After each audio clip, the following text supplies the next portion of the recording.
ایک مرتبہ रसूलुल्लाह सल्लल्लाहु अलैहि वसल्लम किसी मुसलमान की अयादत के लिए तशरीफ़ ले गए।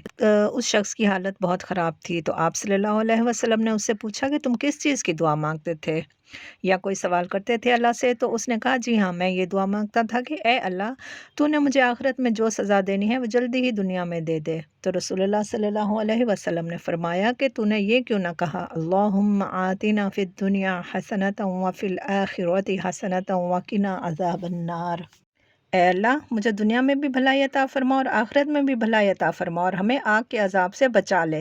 नबी सल्लल्लाहु अलैहि वसल्लम ने उनके लिए दुआ की तो वो ठीक हो गए। अल्लाह ताला ने उनको शिफा दे दी।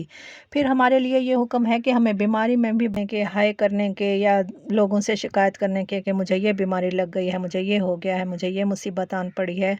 क्या करना चाहिए? अल्लाह से दुआ करनी चाहिए, ज़िक्र इलाही करना चाहिए। ला इलाहा इल्लल्लाहु वल्लाहु अकबर, अल्लाह के सिवा कोई इलाह नहीं और अल्लाह सबसे बड़ा है।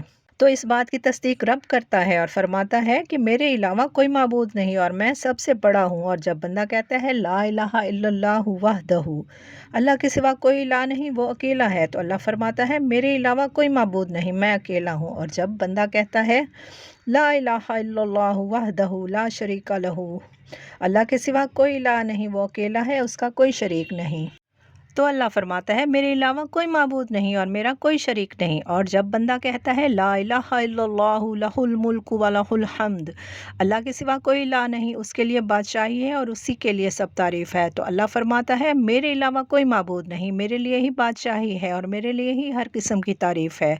और जब बंदा कहता है ला इलाहा इल्लल्लाहु वला हौला वला कुव्वता इल्ला बिल्लाह, अल्लाह के सिवा कोई इलाह नहीं, गुनाह से बचने की हिम्मत और नेकी करने की ताकत नहीं किसी में नहीं अल्लाह के सिवा मगर अल्लाह की मदद के साथ, तो अल्लाह फरमाता है मेरे अलावा कोई माबूद नहीं और गुनाह से बचने की हिम्मत और नेकी करने की ताकत मुझ ही से हासिल हो सकती है। नबी सल्लल्लाहु अलैहि वसल्लम ने फरमाया कि जिसने ये अपनी बीमारी में कहा और वो फौत हो गया तो दोज़ख की आग उन्हें नहीं खाएगी।